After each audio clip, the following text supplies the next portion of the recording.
Hi everybody, John Szymankiewicz with Beer Law Center. Time to come back and talk to you again about more about THC beverages. So if you didn't see my last video, go back and watch that. Watch that one first, then come back to this one. If you already watched that, good, you're up to speed. Now, what I want to talk about is being able to sell the stuff. You can make THC beverages, again, see the other video. Now, selling the stuff.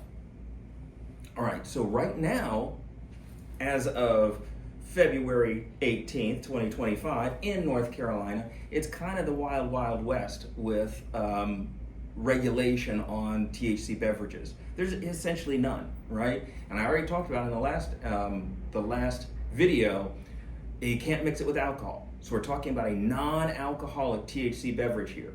If it's a non-alcoholic beverage, ABC doesn't have any jurisdiction on it. Who does? Does the TTB? No, they only deal with 0.5% and above.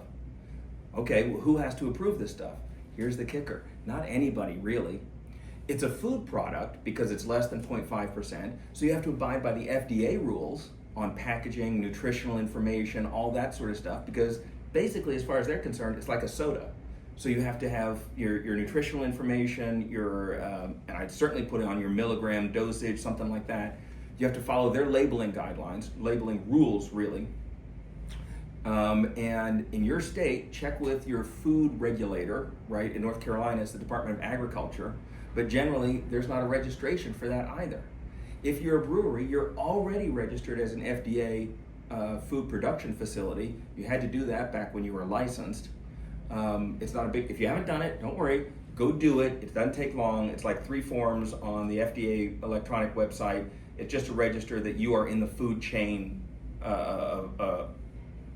you're in the food chain, food production chain. That's what I'm trying to say, the food production chain, so they can track it in case of, terrorists or, somebody poisons the food chain or something like that. Anyway, that's not important. THC beverages. It can be sold almost anywhere. It's not subject to the ABC regulations. It's not subject to ABC jurisdiction. You can sell it in your tap room. You can sell it at a convenience store. You can sell it to go. You can sell it for consumption on site.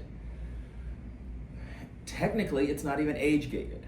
And what I mean by that is you don't have to be 18 years old to buy it. You don't have to be 21 years old to buy it. I think as a best practice, I would suggest not selling it to anyone you wouldn't sell alcohol to. But that's not a legal requirement.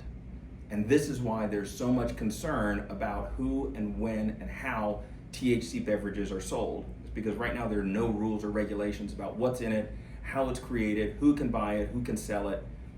So I think things are going to change pretty soon. But right now, if you're a brewery, you can put it in a keg, put it on tap.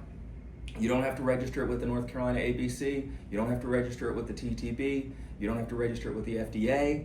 You can put it on your tap board.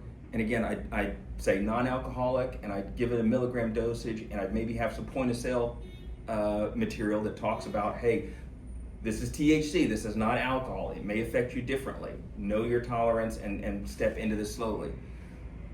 But all that other stuff is still fine, right? So you can do that right now. You don't have to take up any additional steps to be able to sell THC, even if you're not making it. If you just want to sell it in your tap room, go to your local distributor of your favorite THC beverage and buy a case wholesale, put it in the tap room for sale. It's not hard. Keep an eye on the regulations. They will probably change in the next year to 2 years, but right now it's an open field, and if you're not doing THC beverages, you're probably leaving money on the table. So keep watching here. Join, like, subscribe, do all those things. Follow us on social media at Beer Law Center, and I'll see you next time. Cheers.